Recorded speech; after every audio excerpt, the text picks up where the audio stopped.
What in the world did they just start? Have you guys seen this announcement from Pete Hegseth?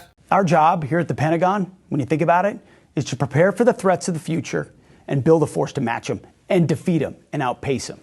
And there's no doubt that the threats we face today from hostile drones grow by the day. Emerging technologies, we see it in battlefields in far-flung places, and we see it on our own border. In small unmanned aerial systems, UAS, can serve to target and bring harm on our warfighters, our people, our bases, and frankly, the sovereignty of our national airspace. And that's why today I'm directing the Secretary of the Army to formally establish the Joint Interagency Task Force 401, or JIATF 401.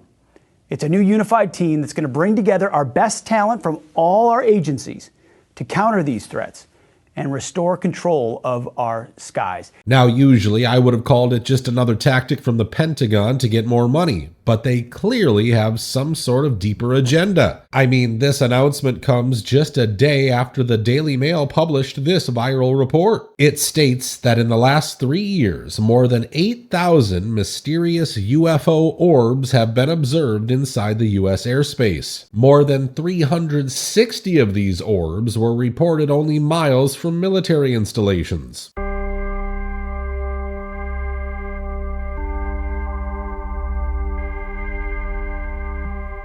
And 422 were described as metallic orbs. But what's insane is that most of these were observed in the dark between 1 a.m. and 4 a.m. Now, this last piece of information also throws a huge shade at this report, and even without it, the timing of this article and the announcement from Pete Hegseth is too perfect. It definitely seems like they wanted to get this report out before they announced this new task force. Now, as for the orbs, they've been trying to tell us about their presence for months now. The first one was brought to us by a law enforcement officer out west, where he observed a large orange orb floating several hundred feet above the ground a couple miles away. He went to investigate what was going on with that orb. The area was well lit. He saw a blacker than black object. He said it was about the size of a Prius, 4 to 6 feet wide.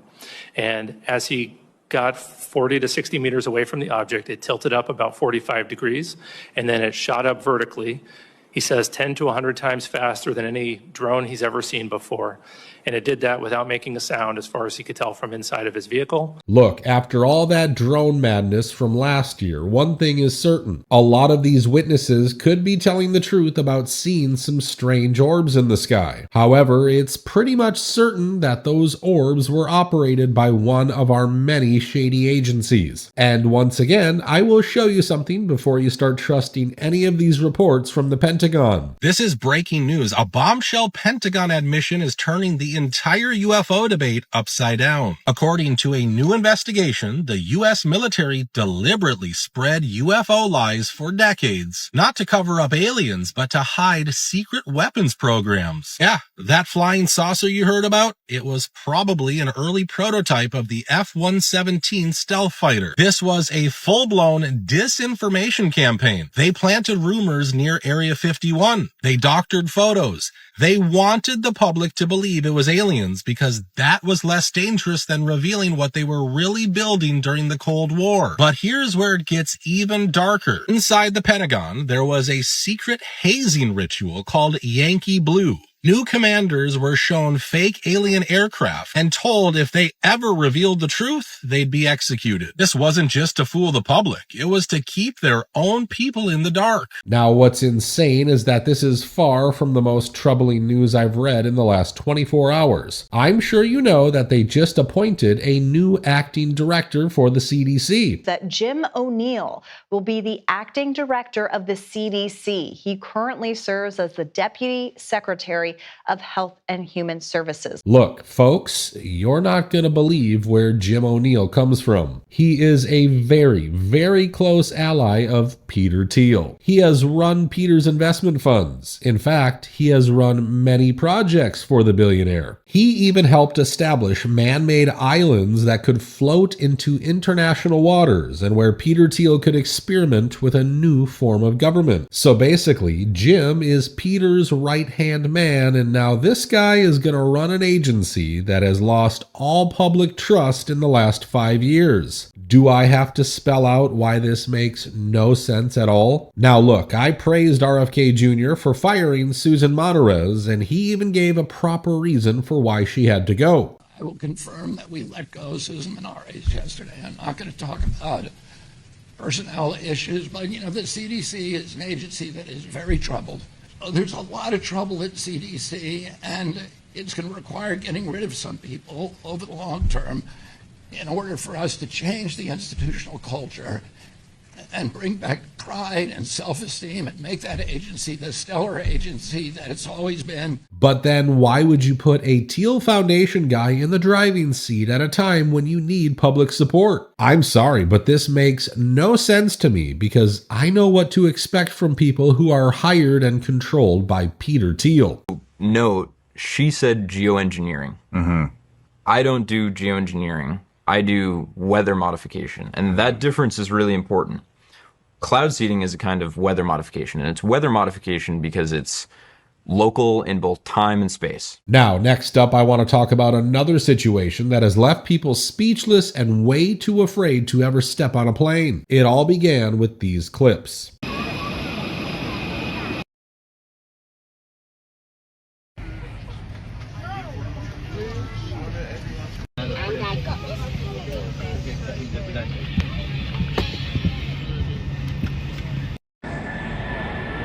Yeah, those are men wearing hazmat suits and bringing people out of an airplane. And this all happened in December of last year, but the scary details are only coming out now. Of course, most of us remember when we last saw scenes like this one. It was in 2020 when people in hazmat suits were dragging out passengers from planes for allegedly breaking quarantine.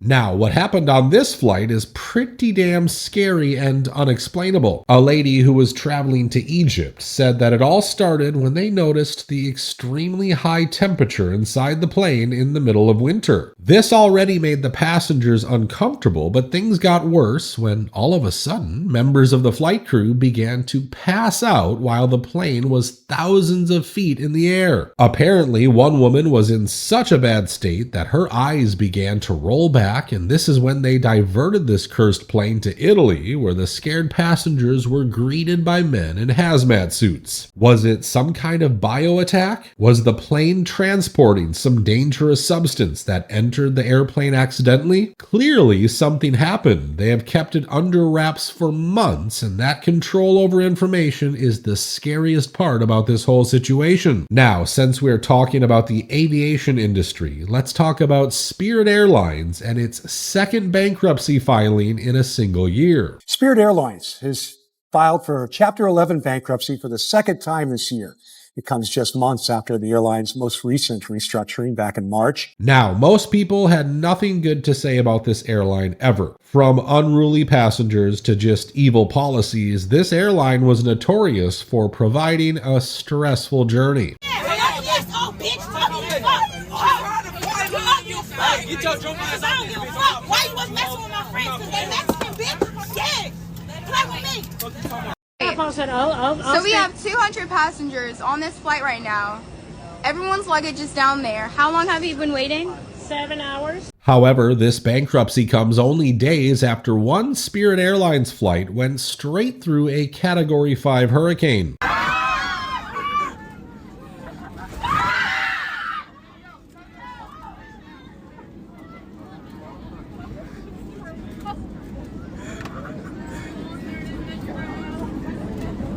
I don't know when we're going to address all these mind-boggling aviation incidents because we might just be days away from another tragedy. Now, I want to end this video by sharing a story that shows just how insane Larry Fink really is. I'm sure you guys have seen videos of people feeling lost in life because no matter how much they work, they can't afford a house, can't save for retirement, and are even having trouble feeding their kids.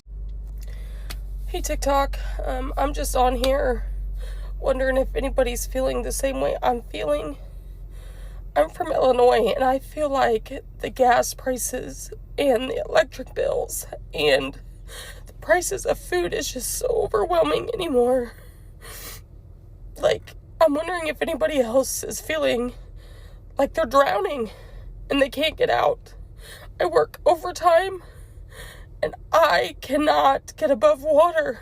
This shows you that the American dream is dying faster than we thought. I mean, we have citizens working long after the retirement age because their Social Security doesn't even cover their basic needs. On Social Security, 68 years old, and working just to pay my taxes. My property taxes were $895 a year.